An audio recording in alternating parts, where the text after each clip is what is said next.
कुंथागरी तोई सुबा सुमांग ला वर्कशॉप मोरांग पर्व की ट्रेडिशन द युफम वरगा पांगथुइबा सेदा कोइना आतंग क्लास अंतक लोबियो हाइबदा लिंबिरलिबा कोइगी ओजा लोइतोमम दोरेंद्र मेयामसु सुमांग लागी मोरांग पर्व की ओजा काकाइना सुम खंबिरबा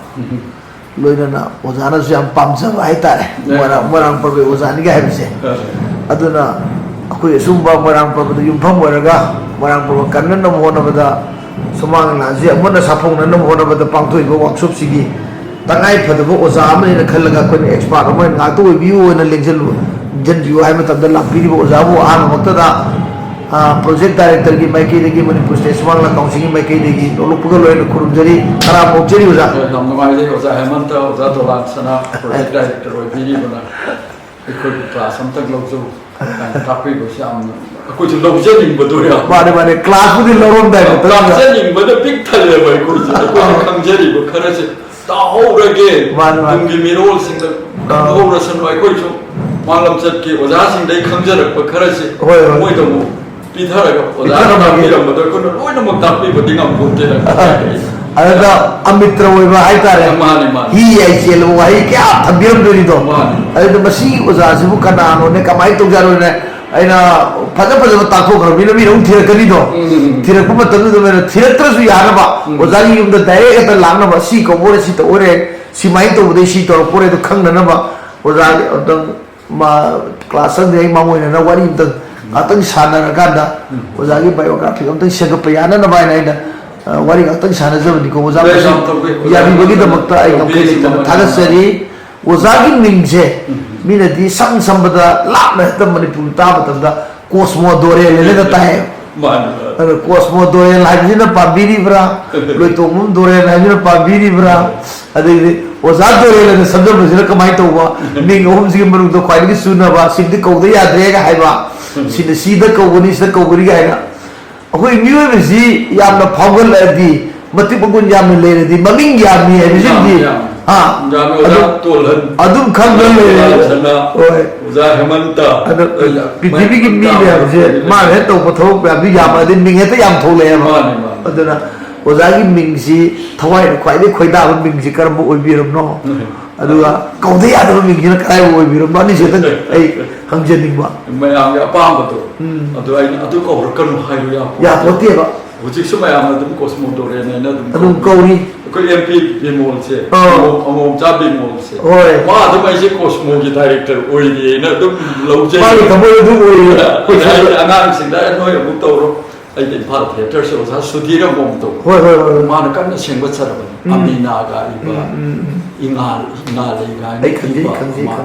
या वो ले राय निमास मान आई सो आई भारत थिएटर सी ओजागी संस्थान से आई ने लोगसा हो गई तो अदु जे कोस्मो दोरे ने कौरसु काय बन लेती ओजा दोरे ने कौरसु काय बन लेती अदुना लोइतो बम दोरेंद्रो अदुगे सुमांग लागी राइटर डायरेक्टर थिएटर की डायरेक्टर है जो केदा काय बन लेती मैं हम खंबी में दो ए पाबजरे खंबी द बदु गतनी पाबजद्री से हाय बन सोम द सेटल तो जरे मारे भाई चलन भी हुई से ओजा मन तो भाई ने आप चल ली तो देखो और ये हम मने बको या हम जाने पर कलम से माने मदना पसदा आईगी सुमजानीदा ओजागी काखल मा अदुम लेदन लेबा अदुना मसी काखल जे मेंशन द यादे दना ओजा आई गसी ओजा गातक वाई सानबा आई थांग तुजरी बनी अदु ओजागी सही जुज कया सुबीर ओजा सही जानी तो सिको अनि हाइबी कई कई दे फावरा कल्पोदे होरोस्कोप द 78 ने इस 1949 ये सितंबर की तांग तरा न पोपने बा होय इरा पोत के दिन पोक था मान दी को सितंबर न पोक दिन तुगाई जे बसे होय अदुगा सर्टिफिकेट 1953 पा 53 पा अदा आई नुपिगा ये से नोम त मिने बला पम चाव बसे होय बस मोइरांग थेबिगा साजबने नुपी 1976 द संगत पसे मोइरांग परबसे तत्लुरगा नुपी ना सागल नुपी नो सागल सारबिले लंबागे इमानगा थोंगलेंगा साबा मित्त संग उरिने फजर रखो अदुदा मोइ अदि ग्रुप तदगा यावसेदा ꯑꯗꯨ ꯃꯥꯒ ꯑꯩꯒꯁꯦ ꯅꯣꯡ ꯔꯤꯇꯥꯌꯔ ꯇꯧꯃꯤꯟꯅꯩꯌꯦꯕ ꯍꯣꯏ ꯍꯣꯏ ꯍꯣꯏ ꯐꯦꯕ꯭ꯔꯨꯋꯥꯔꯤ 28 2013 ꯁꯤꯗ 이반이시 자기 humfu 수레 하나의 내놓아요 humfu 말이 쇼를 니마tam도 마쇼도 많이 안내디 많이 많이 너무 나오네 많이 나 제가 가라가 해피 바르데 쉐이고 파스 바르다 할 것을 뛰어요 가라가 그런 강분의 10 september 시대가 말이 근데 아니 오사싱나 어제 아한도 바디에 아니 소 바디에 하이도 그래 보자나 माने होय होय मतमदुगी वजाजिना एखोइगी खरा वेलफेयरगिने खनबिरगको चुमरजन मेट्रिक द सही तरा मरी पीयूसी द ट्रांगवा अदुगा सिदैदा मेडिकल एंट्रांस अमा प्री मेडिकल होय अदुदा तरा तरु कुन कुमा थोइददि थबक फंगबा यानबा सिनबिरम सही ट्रांग पान थबक फंगबा यानबा थबक चंगबा यान हाइदि सही ट्रांग पान द से कोइ एमए लोइनिंग चित लेरनेबा माने सिनबिरम माने याम नुवाइबा दम के अंजिन सिबिर बसि मखार कोइ न थौसिल सट पतागनि अदगी ओजा कनो से कोइ ओजा के अपुपा पाबुंग जिकि मिंग कोइ जे आइ न के खाइजेरि दो कोइ तोबी मरि ले कोइ माइ बाबुंग जे तोबी को एमके पिनियन तिनि होगा लाइक तमिना रे ने मोसि कोन दगा तपस नाइ स्कूल सि को होंगो र ट्रेंगे एमके अदु कोइ बाजी सिना तोबी मसा को कोइ इपन सिना तोब खौ इमा बोक्सिना तोबी रे को तोबी मरि ले गोने रा न मीना हंगा का को तोबी रे मोन गाय मा तोबी ले ब्रा आइ करम तोबी लो तोब ले ब्रा करम तोब नो ने बा ai ya me hek ai ki thang na ba to ipan nai ko ya ba hoi ba le che te ba adu nai ko ijum jo ma khak ta sai hoi ne halang am kha da le bi do ho chi ya ari ba yum da le am nung si cha na le mi na bai ku dam se adu mai na phang sana mai ka chin ga te ani thamaga ka shu chatra ga te pul la am nung si na le mi ma bo na ga am apo pi ju tombi ma pun apo pa baba gina tombi re tombi masa baba na sa iban na tomba ma pun na tombi re adu di wazali di tomba ma ding jang ga tombi ni jang dum ya re adegi akoi gi kano gi wazali loina bi sidi ko waza saw ba hai ta re ma yumna chi lai lakpam kari lekai de gino Hobong mereka sam kai. Hobong mereka sam kai. Moi dah lagi jadi. Boleh deh. Wazari aku ini kerana niko. Wang gay deh pun niko. Wang gay tu pun lekai dah. Oh lekai tu pun lekai dah. Puga. Uziti. Aku mereka sam lekai dah. Aku ini imasi yum dah le diri sih. Tiap hari lagi dah ini thapa. Hidung tu pa besar. Oh, kamai tu dah lagi mana? Pas nungsi kerbat nubi ngap. Tadi apa moi dah moi sih. Si jauh ada pun jauh. Si tum bini. Moi yum hangzil lah abang hai si singkar singsul lagi kita apa pun kita apa adara ai si lagi tu bayar kita apa siapa bi tu bayar kita apa magi masih koi dia debla singsul lagi kita apa macam apa pun tiba bangga debla lagi bangga thamjaran bah mui pakang lagi sabi hajar lah siapa bi tu bayar kita na lagi betul dia tu marah tak ai show ni yum sadre ai yum hum tu to ko la kai yum sadre kai noi na lai ai koi ka ka ma do na lai re ai lak jare kitam ai bhag ta re ek ground floor ko chale tak chamsal lai bi du le और रोजाना समय Sindhu P रखेंगे बा मेरे Cosmo दोरे ले नहाई जे वंगई Cosmo में आदर ले बगी मा यो दी जो होमवर्क ले बी गाय ने समय नि खंजब ले बा और दु अदि वंगई के पोपा होमवर्क ता कोई के दे बगी मना तो लाप बा अन से नबी ने ले तबगी अगर से वंगई तो कोम ले काय से आई की पाम ने बा हुजी की पाम ता है माने Baru kita jauh bertemu itu bibi le. Pada so tu birak bayar. Buat program thale diri ke. Adu di khare lu ye. Shubham si. Ya priye. Ai tu bayar. Mana tu opter ko tu thamba. Pada kumna bayar wang je. Aru bawa pom khare le. Aru usa sabda karo ke sajan jara ke. Aku ini वजाना लीला तो बाहर का है drama तो से शौक के आदि की तो 1967 metric pass tawbane Maitei me high school 65 ki aikoge salam khomja 65 sine yam kan nei sing chau salam khomja 27 August ki swai si 27 August ki yam na wa ba portion du dil loira ujimna iram se program tawida sahi da sathar padam tawida hoi matam sigi iram se matam kharagi manung de lo challe 27 August ki kan graba iram se som laga nimu chakko ga di yokshal tie ba mas nimu chakko ko sa dum ko ya 27 August matam da chakko bu ye thok si ga ben lei tie lei ki ti atu da ga ila chane ye ba de ko di class TN9 ka 9 ka ra ga TN ka ra pa ki swai si da ko Cosmopolitan Youth Club Cosmopolitan Drama Union se link khatring ai ta Cosmopolitan Youth Club sina ko chakko bu da ga le ka ki lila chane da na atu da ga ozar tom ra ge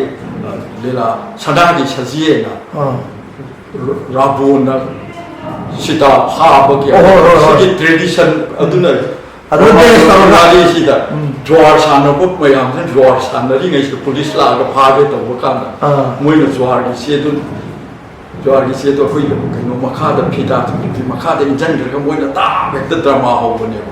jwar ke ba imung chi so ma ko be nu pi ma sa se gi ma ko ti ta be ta ra bo ai da ra bo cha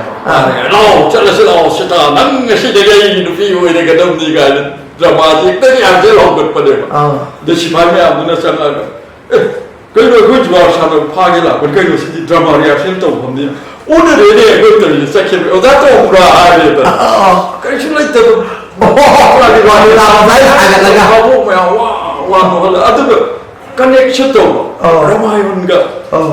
라마이온기 바바리가 커넥터로 어떻게 모던 소사이티 시고 시들이 좋아 republic 같다도 양 사나라면 어떻게 가르파 그러면 뭐 바글 내가 아이 고딩이 좋아 사람 되는 이러다 폴라드는 더위다 유타팜디 그런 또 프리퍼라 좀 프롬디 그레이 좋아 사람은 되니까 좋아 사람은 이제 사는 방들에 또 그래 칼레도 마이나 또 그게 오자도 그러긴 아두나 하 아두나 하나 아이 라폰가 아 되게 리라지 공다고 오래 아 되게디 코스모폴리탄 유트 클럽 기 치들리라 아이코나 마락 되게 그 가시 산에 티켓들이 비 티켓들이 13 아고스타 맞다 60s 70s 80s 암나 아kan 바 리서치엔스 기 반마니포리 큐트 리칼락바기 가리기 하롱기 국민시다 가라 닌카 담는 버금 거리고 이틀라마 깐나 파우바 왜 리볼루셔너리 유엔에가 닌카 리스와이 마담시 머리 방이 마두금 뭐가시 산다고기 뭐또 코스타이 코 코스모폴리탄 클럽 나타오가 반다리 마도 바이나 당점레가 이시다 비티켄터지 가시 산이에요 코스모폴리탄 질리클 보면다 아좀 해오드기 오는 자지 여기라고 되게 마야암지나 오자이 망들레 미브라 할라면 어디기 사다가 빵번이나 뭐나 드라마가 또 거기 사다가 가보지다 이거지 서울아봐 그자가 또 뒤도 망이도 되게 왜 드라마 왜 그걸 거기 예비라 또 코스모폴리탄 드라마 유니언체 1968 때 링크했던 1968 마두기 마tamdu기 파운더 멤버로 mga taradan 하이비야 오자 진 사나도 뭐 아니 쉬야 그 사나도 뭐 아니 막라 이렇게 시니어 그리고 오자 만나오 고라기 바야 바 호이 다 고라 레드레니 되게 짜짜레 짜짜 따톰바 따톰 젠다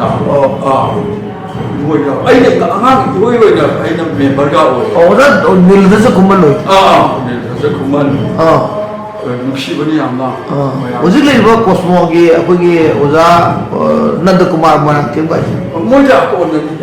मुझे ना second ये जाएगा था ठीक money मादी सुमांग लीलागा इबनी सुमांग लीलागा यावरों बनी याव बेंद मात्रा मास यावनी गत्तना कोई ना कहीं से मंगान यावरों में केट्रिशना जाओ किसे इलाहाबाद चरपट की याशेल का तो उधर दमा यावजेल नगा रामदेव कृष्ण का साहन कोलंदन ओजासे अदुदि कोस्मो तो पोलिटिक्स से सब मतलब पोस्ट वॉर तो उसे कहीं तो सेक्रेटरी को भी बड़ा वो भी बड़ा आई जगह नहीं ngamne ba takora boy ana cosmopolitan da director wen ga lingjali je kar matam dei no director ka wa ai titu try da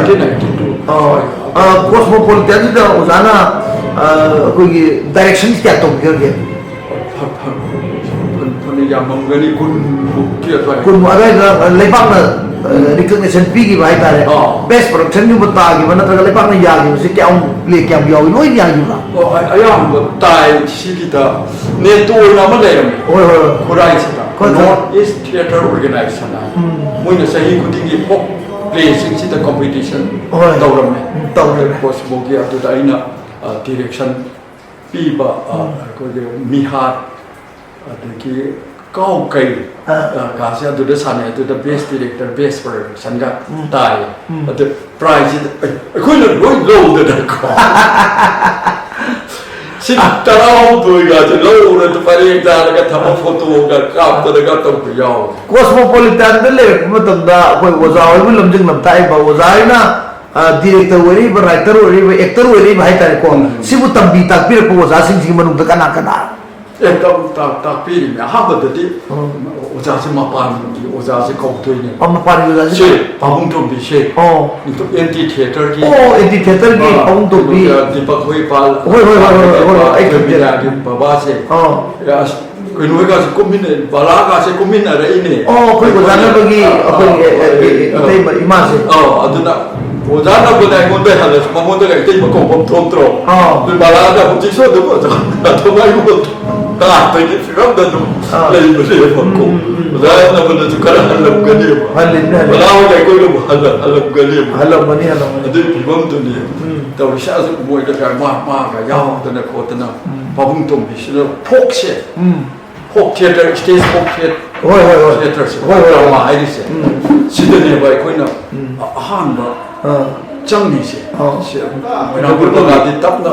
la ka doi ne ba stage phok place asiga si tak pi de ni as mo pa jam tak pi de demonstrator ne mo na li nga ga doreng si thau khong ka ani ta lo ama ha lo lai lu sma na ye mu ga la awa ba sin de petos to ko ma tam da ga di karun ras ko as karun si de ni ma pi ga ta ta ni ruman si to te tho to re na ba tu re na ba ba ka fo ga as ko nu za ai ma to ta phajar za ni mo gi si su waza tombi hoi de gita seng na tambi tombi demonstrate ate di waza di kara kana adegi di waza tombi tamme ade ahan sing waza cha hoi se su moi su waza tombi hoi de ga khamo bo gyan tu le ko no waza ra kan gi ta pura ga ko khura hau sha ga ta ara cosmo tan ne yaw bo waza ji manu dai sum tiga zeri di le no hana sumang la de yaw bo waza ga yaw bra sumang la daga yaw ba sumang la dum tam gi tu ni to la ga cosmopolitan daga sang la ga yaw bra sum bat ti de do de waza sa ta me ju kin tro pe bia se hoi moi man ga la ga tambi tak pi tong bra ge play de di moi na tak pi ba na chu ne ye ba ade ko na ka no sa na ba ma tam de big ticket dra ji ko ma sa na ko ma tam de Haridas Haridas ai no strategy hockey player la amale ba se thangkal ga sa ba ai ko ka la realistic to ko ni rumor ki yam phajabal lai ba for history ke to ko expression je moi realistic se da yam nak ba ne man ni lam ni hoi kari hoi na realistic ta nak ba ai moi ka la ta ba ka ka doi ka la ta ba ka to doi ka la no se do ka ka to ko ne rumor ki ka em ji ga ka khara khene अरे वो ताकि अभी theatre journey है अब देखिए जब आपके number से किसी का हो जाती ओ आपके नंबर वो या मुझे ड्रामा डिवीजन से सब भाई वो तो मैंने से क्लास लो भी नहीं कोई था मैंने एनएसटी पास तो वो थोड़ा पसे सिटी स्टेट कला अकादमी ना ने लुपा चनी पीरगा नुमित तारा बंगानी की सो बाबा मणिपुर कोई बसी तो तोहल लम्हे बा मुझे पैसा कर फंक्शन बा अदुगा अनोप थिएटर की बुक पेन से लानो ना बा या फायदा मतलब दुबी स्टेट कला अकादमी से 오자니 감탄의 세크레터리 뭐 토름 강해봐 뭐지야 어떻게 시야 강제야 이거 왔는데 만 마땅도 다이게 그런지 강해 그만 신거든요 그라스루트 그만 디벨롭도 그거든요 그라스루트 디벨롭도 그거는 그만 맞도 독도리 만 오자니 또 있는 신비리고 시기 왁십 그라스루트 용너버네 독일이 시험 퍼즐을 하는 세이 쿠딩이 독일이 시험 퍼즐을 해서 마이너 또 아주 가오야 상파이 그 돈이 가오야 돼 이제 바우 돈이 가오야 돼 주긴도 때야 가오야 돼 어차피 봐 아니 탄점을 어제 코스모를 야오나 마사이기 오자라 던기 델리라 야오로 있어서 아이 뛰어한다 좀더 68 되게 68 되게 내가 코스모지 운동 모서 내가 나도 코스모들이 수지 나오이라 아이 이제 기회 없는 그래 그렇게 이문기 아이는 BSc 봐 많이 공부했어. 1973 로열 피지क्स केमिस्ट्री मैथमेटिक्स ने royal science 스키네. 아니 사이언스 바람도 아이주 아이 사이고. 실수했다 하이드로카르 본다. 케미스트리 뭐 그렇게 할 수 있니까. 오르가닉 케미스트리, 피지컬 케미스트리가 있다. 아두 내가 파스토르 보내 73 봐. 74도 기대 아이지. 토크래. 오장을 지금 저는 팀을 셋크래 어디 안들게 지고 있는 거 다음들 봐서 라마 방에 왜 야한 거 또로서 진짜 아래 좀더 안진 잡힌 게 왕대가서 왜 서포트게 들어가 본다 퍼블리시티 디파트먼트 선바 드라마 컴피티션 실가 또 아이 마밍 레이가 버는데 그러니까 마밍 레이 버호라네 아또 이문기 레이다고 듣기 맞아 동대가 그럴 때 아들 나이 친구 살라가 오자와 아들 오늘 아이는 할래이세 아이디게 뭐 아이디게 마시다네 아디게 뭐 사베디 포르다 아이디 뭐 아이디 기에 퍼블레 아사가 동대라면 세데이다 사베디 포르 자르탄 위나 NSD 파스 또 그렇고 같이 아이지 담바 아도 또 뭐가 아도 남 판게드레 somda ai tolo to nei ba to mati pa no ba ta ba sa ai ti tu ba de ba pa ti su lei ke tre ba ti ba ba ga ma no ai ti ko no ga ne ba to awa ba character ba ti pa to ya da ko da sira kong sin ma si dei da se ta bo sa lagi di som da halaga dai ai ti nambol ki workshop ti yaw dei ti wazara tan ka theng na re man si yaw ni ba ai na si yaw ni ba da ko yaw chen to ra ko ro sta ti wa yaw le mi kun ka ba ti ni tho na ko ma sa na da mai to atau ti matang wazara tan ka theng na ba da ki ti wazara tan ti tan lai ba man tapi re ko ko le re ba ma ai ha khara da previous experience khara ma lai che mapum da wazara tan mo to da shema ko da finishing ti finishing ti wazara tan da we da mai to chorus da ya atu su ai ti tu dai da chorus da ya ro su som de ko mo se ta do ti khara in direction ga to ko mo ya no su dum ya ti although जानो जे लाई by part theatre से show खारेगे part theatre 2007 아이는 2006 아이다 안학생 거의 부자라서 아이는 좀 이샬라를 파티에도 그러니까 시 다이렉터가 오잖아 양 중요하다 오자는 거랑 벌받아 코 타비리시 소케아 사이링 코스 모두 또 가오가이가 사이딩 이번에 와도 여기 뭐라 그러지 그 시스템 스터디 또 뭐하래 또 가이나 스테이지 버전다 리바이탈라이제이션 너 뭐야 벌바이나 이게 프로젝트다 뭐랑 벌바 as it is 막 단들고서 스테이지 버전도 뭐랑 벌바서 그만 벌바야 그다기 와리도 벌바 왕한다 어디 마이 폼도 그래도 말라가 이게 트리트먼트 카라 기타 리바이탈라이즈 도가 뭐랑 벌바지 에피소드 क्या बिल्ला मखन क्या मो उजारा को थोपी रही 네 야마만이 건 처럼만이 진도스 되게 딱 되고 이제 뭔가 뭔가 돌기 시작 아티스트 뭐랑 벌바 아티스트 가나 투에나 하이베레 뭐랑 벌바 또 왜야 아들 마이크 이나 2000 차비에 되게 수망들 하시다 누비리 나와요 야 누가가 ꯅꯨꯄꯥꯗꯤ ꯂꯥꯁ ꯇꯧꯅꯤꯡꯕꯅꯦꯕ ꯍꯣꯏ ꯍꯣꯏ ꯀꯦꯔꯦꯛꯇꯔꯁꯦ ꯐꯪꯗꯕ ꯅꯨꯄꯤꯗꯨꯅ ꯈꯔ ꯍꯦꯟꯅ ꯂꯩꯕ ꯅꯨꯄꯥ ꯖꯒꯣꯏ ꯄꯨꯡ ꯏꯁꯩ ꯖꯒꯣꯏꯁꯦ ꯅꯨꯄꯤꯔꯣꯝꯗ ꯂꯩꯕ ꯑꯗꯨꯃꯥꯏꯅ ꯂꯩꯕꯅꯤꯅ ꯑꯗꯨꯒ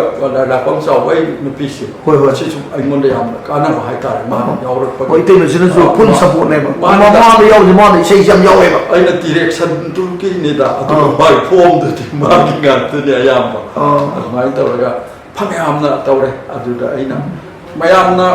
ꯍꯥꯟꯅ ꯂꯩꯔꯝꯃꯤꯕ ꯃꯣꯏꯔꯥꯡ ꯄꯔꯄꯒꯤ ꯑꯦꯁ ꯑꯦ ꯇꯦꯁꯇꯨꯗꯤ ꯏꯄꯤꯁꯣꯗꯤꯛꯅꯦꯕ ꯍꯥꯏꯗꯤ ꯂꯩ ꯂꯥꯡꯕꯒꯤ ꯁꯔꯨꯛꯇꯨꯅ ꯂꯩ ꯂꯥꯡꯕ ꯍꯣꯏ ꯑꯗꯒꯤ ꯀꯪꯂꯥ ꯋꯥꯌꯦꯟꯒꯤ ꯁꯔꯨꯛꯇꯨꯅ ꯀꯪꯂꯥ ꯋꯥꯌꯦꯟ ꯃꯣꯏꯄꯨꯡ ꯂꯣꯏꯈꯥꯅ ꯃꯣꯏꯄꯨꯡ ꯀꯥꯏꯅ ꯁꯨꯃꯥꯏꯅ ꯇꯧꯔꯒ ꯁꯥꯟꯅꯕ ꯑꯗꯨꯗ ꯑꯩꯅ ꯃꯁꯤ ꯃꯄꯥꯟꯒꯤ ꯚꯥꯕꯣꯛꯇ ꯆꯪꯉꯛꯄ ꯃꯇꯝꯗ ꯀꯗꯥꯏꯗꯒꯤ ꯍꯧꯔ ꯀꯗꯥꯏꯗ ꯂꯣꯏꯈꯤꯕꯒꯦ ꯍꯥꯏꯕꯒꯤ ꯅꯦꯔꯦꯇꯤꯞꯁꯤꯗꯤ ꯁ꯭ꯇꯣꯔꯤ ꯂꯥꯏꯟ ꯑꯃ ꯄꯤꯅꯤꯡꯗꯅ ꯑꯩꯅ ꯁꯣꯝꯗ ꯃꯄꯥꯟ ꯀꯗꯥꯏꯋꯥꯏꯗ ꯃꯣꯏꯔꯥꯡ ꯄꯔꯕꯁꯤ ꯁꯥꯟꯅꯕꯤꯔꯨꯔꯦ ꯑꯩꯈꯣꯏ ꯒꯨꯋꯥꯍꯥꯇꯤꯗ ꯎꯠꯂꯨꯔꯦ ꯀꯩꯅꯣꯗ ꯅꯣꯔꯠ ꯏꯁ ꯊꯤꯌꯦꯇꯔ ꯐꯦꯁꯇꯤꯚꯦꯜ ꯍꯦꯛ ꯇꯧꯕꯗꯣ NSTꯅ ꯁꯤꯟꯕ ꯍꯣꯏ ꯍꯣꯏ ꯍꯣꯏ ꯑꯗꯩ ꯄꯥꯠꯅꯥꯗ ꯎꯠꯂꯨꯔꯦ ꯕꯦꯡꯒ꯭ꯂꯣꯔꯗ ꯎꯠꯂꯨꯔꯦ ꯗꯤꯜꯂꯤꯗ ꯑꯅꯤꯔꯛ